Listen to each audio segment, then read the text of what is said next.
Bonjour, bienvenue dans ma classe 4-5-6.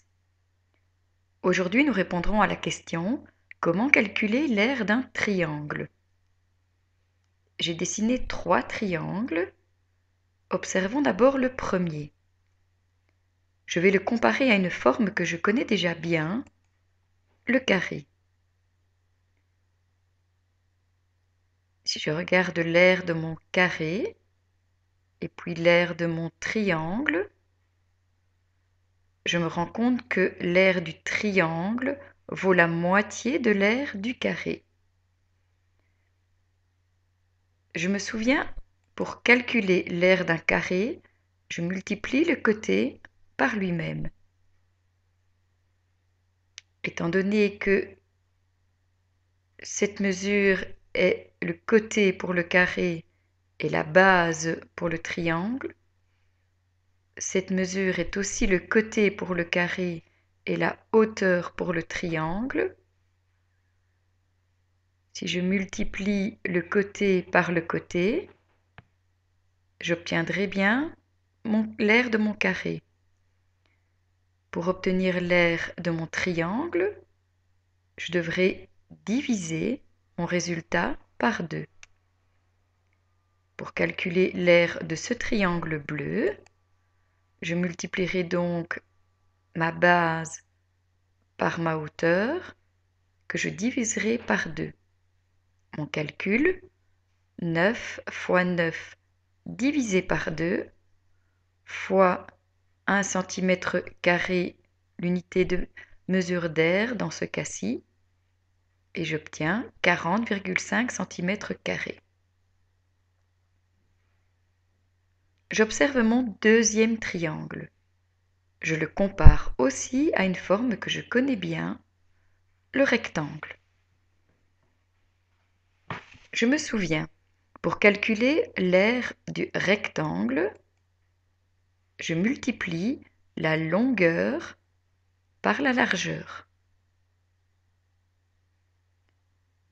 Mon triangle rose valant la moitié du rectangle.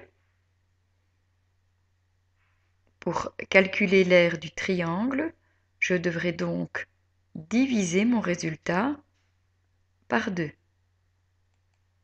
Aire du triangle rose, 12 la mesure de la base, fois 5 la mesure de la hauteur, divisé par 2, fois 1 cm², égale 30 cm². Mon troisième triangle. Je le compare à nouveau à une forme que je connais déjà, le parallélogramme. Mon triangle vert vaut bien la moitié de l'aire du parallélogramme. Pour calculer l'aire du parallélogramme, je multiplie la base par la hauteur. Pour calculer l'aire du triangle, je devrais donc diviser ce résultat par 2.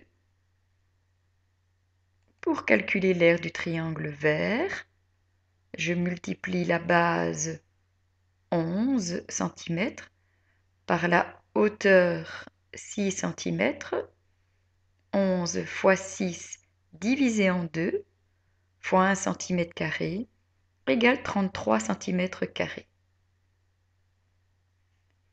Je retiens donc, pour calculer l'aire du triangle, je multiplie la base par la hauteur et je divise mon résultat par 2. À toi maintenant. Calcule l'aire de cette figure.